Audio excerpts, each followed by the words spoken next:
2 floors underground, in the heart of Antwerp's Diamond District, sat a vault considered completely impossible to break into. 10 separate layers of security protected it: heat sensors, motion detectors, seismic alarms, radar, and a magnetic field. The combination lock alone had 100 million possible combinations. Nobody was supposed to get through all of it. On a February weekend in 2003, somebody did exactly that and walked away with everything inside. The man behind it was Leonardo Bartolo, an Italian jewel thief from Turin with a long criminal record. Years earlier, he had rented an ordinary office inside that very building, like any other diamond trader. That office gave him something priceless: a legitimate reason to be inside, and a box inside the vault itself. From that single foothold, Bartolo spent over 2 years quietly preparing for something almost nobody thought was possible. He studied the guards. He studied their schedules. He studied every single layer of security, one at a time. Because a vault with 10 defenses isn't really 10 problems. It's 10 separate puzzles, solved one at a time. And Bartolo was patient enough to solve every single one of them, months apart, without anyone noticing. This is the story of how that patience eventually turned into what the press would call the heist of the century. Tour that vault. To watch the vault without ever being caught watching it, the crew hid a tiny camera above the door. The footage fed into a storage device hidden inside something nobody would ever think to check: a fire extinguisher. Every time a guard typed in the combination, that hidden camera was quietly recording every single digit. But cameras alone couldn't beat a heat sensor built to detect body warmth moving through the vault's corridor. So Bartolo tried something almost absurdly simple: ordinary hairspray sprayed directly onto the infrared sensor's lens. It worked. The fine mist coated the sensor just enough to blind it, buying precious seconds to disable it completely.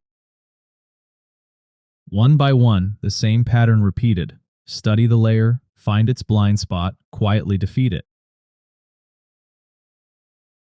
But cracking the vault alone wasn't enough. Bartolo needed a full team who could do things he couldn't do himself. He brought in specialists: a locksmith, an electronics expert, someone who understood alarm systems inside and out. Together, they became known afterward as the School of Turin, a crew built entirely around one impossible job. They picked their moment carefully, too: a weekend, when tenants could move through the building with far less scrutiny. Everything had been rehearsed, timed, and mapped out. All that was left now was the weekend itself. On the night of February 15th, 2003, the crew finally moved on the vault for real. 2 years of watching came down to one night, and every single layer of security had already been solved in advance.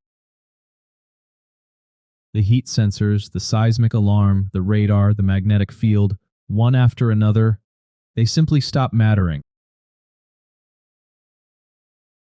Inside the vault stood 160 private safe deposit boxes, each one someone's fortune locked away. By the time the crew was finished, they had opened an estimated 123 of them. Loose diamonds, cut and polished stones, gold, jewelry, even bearer bonds, worth cash to whoever held. The total haul was conservatively valued at over $100 million. Some estimates put it far higher. And then, instead of simply running, the crew did something almost stranger than the theft itself. They cleaned up carefully. They took the surveillance tapes with them. They left the vault looking almost untouched. The break-in was so quiet and so controlled that nobody noticed anything wrong for the rest of the weekend. It wasn't discovered until a Diamond Center employee walked in on Monday morning and found the vault empty. For a moment, it looked like the perfect crime. No alarms triggered, no witnesses, and a 2-year head start. But perfect crimes tend to fall apart over something small, something almost nobody thinks to worry about. As the crew fled, they needed to get rid of the evidence. Tapes, wrappers, anything that could tie back to them. So they dumped a bag of it on a roadside in the Ardennes forest, expecting it to simply disappear. Sleep. It didn't disappear. A local resident found the partially burned bag and called it straight in to police. Inside that bag was something nobody in the crew had thought twice about leaving behind: a half-eaten sandwich. Investigators pulled DNA straight off that half-eaten sandwich, and it matched Leonardo Notarbartolo exactly. 2 years of planning, 10 layers of security, defeated, all undone by a snack nobody bothered to throw out properly.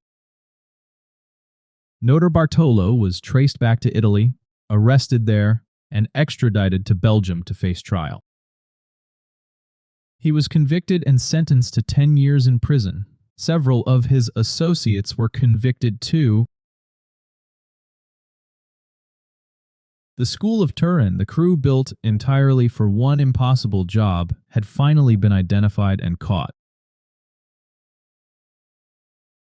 But identifying the crew and actually recovering the diamonds turned out to be two very different problems entirely.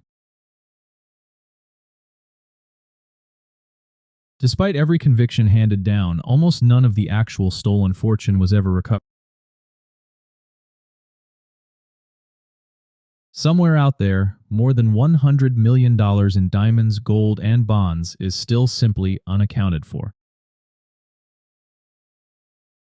No auction house has ever flagged it.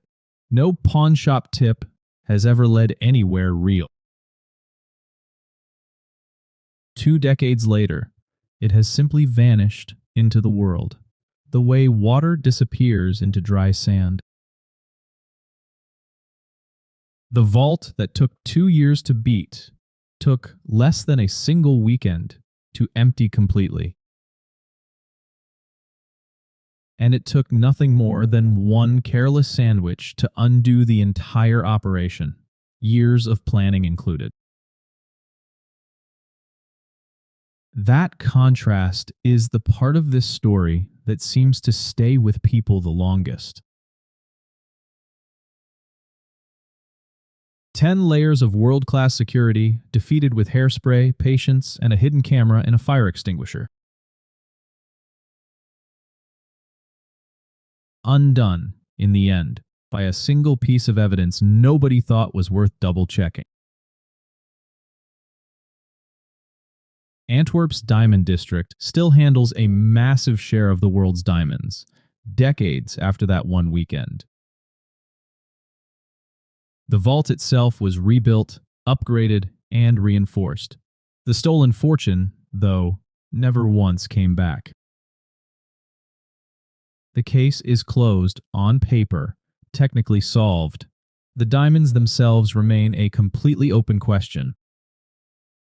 Somewhere, in someone's hands, sits a fortune that was supposed to be impossible to take in the first place.